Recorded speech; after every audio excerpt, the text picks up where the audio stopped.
Hopefully you have some good notes now on topic 3.4 as we do the practice. Consider the following function, which is written up here.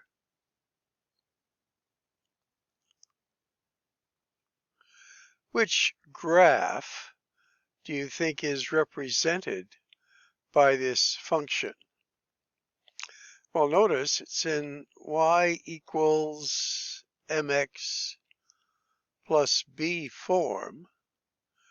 There is no b value, so it'd be plus 0. So it'd be going through the origin, and it has a negative slope of 3/4, and it's linear. So hopefully you picked this one. All right, starting off easy. We're now asked in this two-part problem to find two ordered pairs and put them in these slots for this function. And one always good is to put a 0. And if this is a 0, then this side is a 0. So 0, 0 would be a good one. And then if you wanted the 4's to cancel out, if x is a 4, then y would be a 3. So plotting these, a dot there, and then over 4, up 3. I could go over 4, down 3 this way, and then the line would form. And that would be your graph there. Okay, again, something relatively easy. For example 2, we're asked to take a look at this function and then consider what the graph would look like. So as we see it here, which one does it match up to? Well, as you see the absolute value of something, and our slope in a sense is negative here, it will be this one.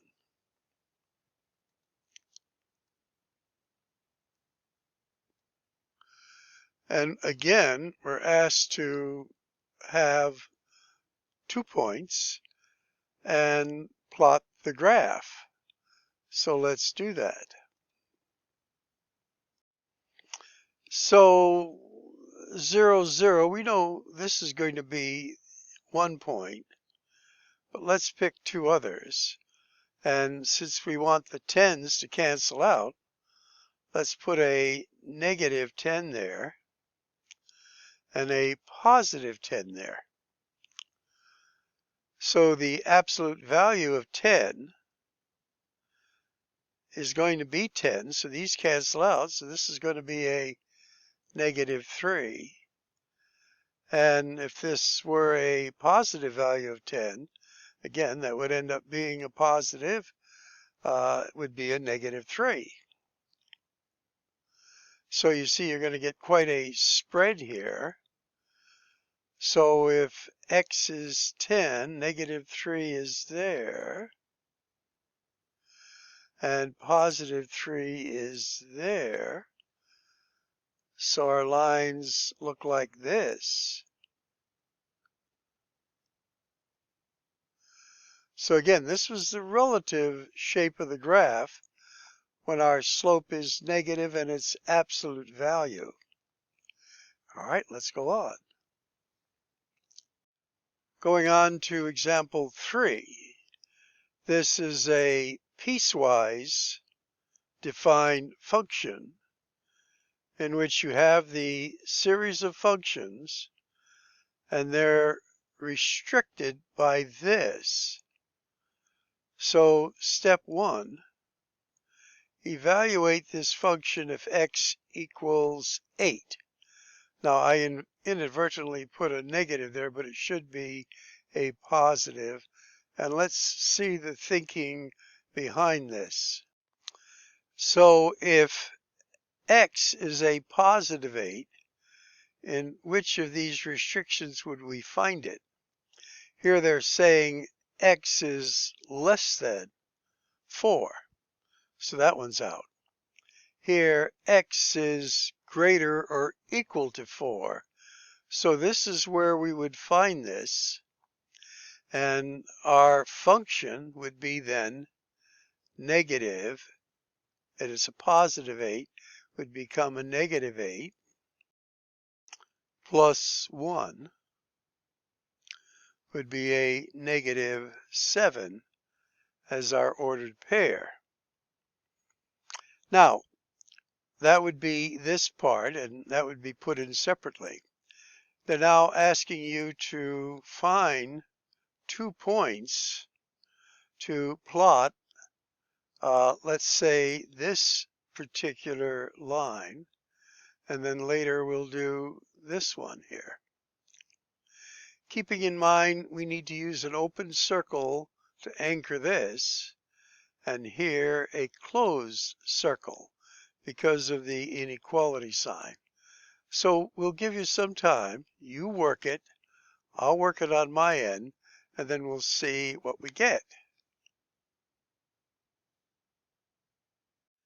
And to help you get started, when we're doing piecewise graphing, make 2 t-charts, and then following the restriction says x is less than 4. So 4, we're going to put a circle around it because that's how we're going to put it on a graph. And then less than 4 would be 3 and 2. That'll give us 3 points. And then for the other, where x is greater or equal to 4, we'll start with a 4. I put a square around it, indicating there'll be a dot there, as opposed to a hollow circle. And then 5 and 6. Then putting this into these expressions and see what your y value is, and then put them on the graph. We'll pause again. Now, depending on what questions they were asking, you could fill these spots in over here with some of these ordered pairs, depending upon what they're asking. And the red line indicates this function, and the blue line indicates this function. And the extra question I'm asking, is this piecewise graph a function? And if you had the vertical line test, which is this yellow imaginary line going over the face of the diagram, does it intersect any more than one place?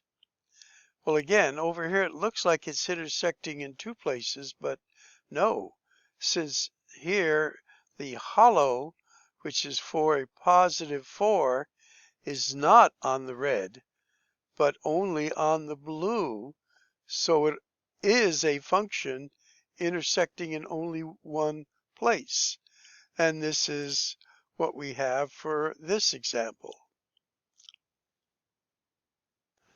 And looking at number 4, and I think this is a little, I left something out possibly, but if we were just going to look at this one, which of these graphs would reflect just this portion? And the answer is this one.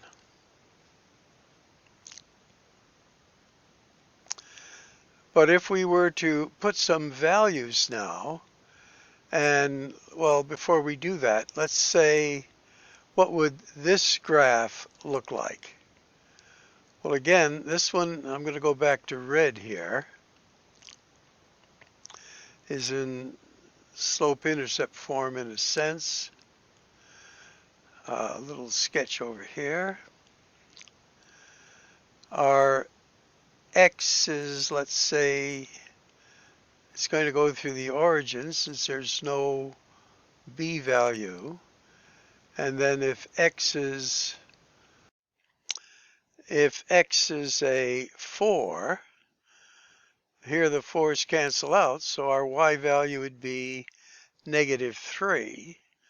So our ordered pair would be 4, -3, which would anchor at this spot, and it has a slope of -1, so the piecewise of this would be this. And I'm not sure, again, how we're going to put this answer in, because I've cut off some things. All right, let's try another example. Okay, this one seems to be straightforward. There's our function, and we're wondering what graph does it relate to?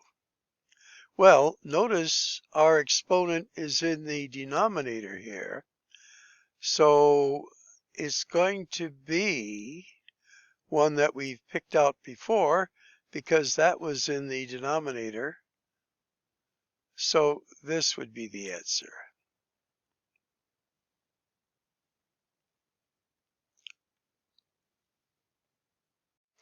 And this is meant to be a review, so let's spend a little time. Here, our basic equation is going to be a parabola. Y equals x squared, which is this typical shape. This one is going to be y equals the square root of x, or y equals x to the 1/2 power, where the exponent is a fraction. Remember, fractional exponents can be converted to radicals. And this one was y equals x to the 3rd power, where the exponent is an odd exponent. Remember, if it was an even exponent, let's just show this here, x to the 4th, it would have this wider, not graphing that very well, just trying to show you what happens as this becomes x to the 6th, an even exponent. It broadens the base, while the square is somewhat narrow. And if you had a number in here like 2 or 3, it would widen this bell here shape. Okay, a little summary here. Again, your regular flipped classroom notes are the best. They show officially what's going on. This is meant to be a little quick review. Okay, taking a look at this, which example of these graphs would we use to represent this first function here? Well, this is linear, and it's negative slope, so it would be this one. Now, that's the general shape of it. It's going through 12, but this one would be just illustrating negative slope. This would be positive slope. Now again, this would be x to the 3rd. This is x to the 2nd. This would be a negative x to the 3rd. And this would be a negative x squared. And then this is positive slope. This is negative slope. So, which graph then would be used to reflect this one? Well, it would be this one, where x squared is positive, and it will open up. Again, some background of what we're going to need to do here. I'll clear it up. Okay, so in setting this up, what points would we put here for x values? Well, we know that x is less than or equal to -2, So this would have to be a negative 2 here that we're going to anchor with a solid dot. And then less than negative 2 would be a negative 3 and a negative 4. And then over here, we want some values where x is greater than negative 2.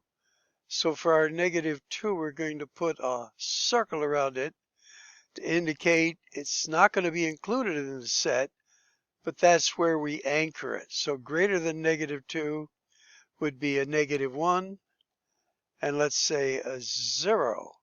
So now you want to do some calculations and fill in this side of the t-charts, and let's see what you get. So filling in your data, it would look something like this.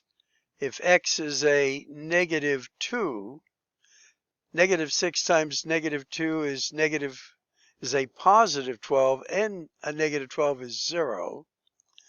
Negative 3 here would make this a positive 18. Minus 12 would give us a 6. A negative 4 here would give us a negative 24. I'm sorry, positive 24, and a negative 12 gives us a 12. There we go.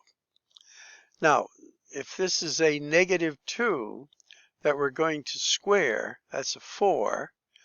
8 times 4 is 32 over 9.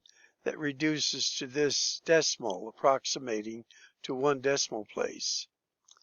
And then if it's a negative 1, that would be 8/9, which is this. If x is 0, this is 0, and I just made another point, which is, again, if this is 1, becomes 8/9, which is 0.4. So here are our ordered pairs, and now let's put it on this graph and see what it looks like. So for this data, we'll use the red line, looks like so. And for this data, the blue line, which is the partial parabola, very similar to the one we did in our flipped classroom lesson. And again, is this passing the vertical line test? Well, I didn't get a line there, did I? Let's try that again. There we go. There's a nice vertical line.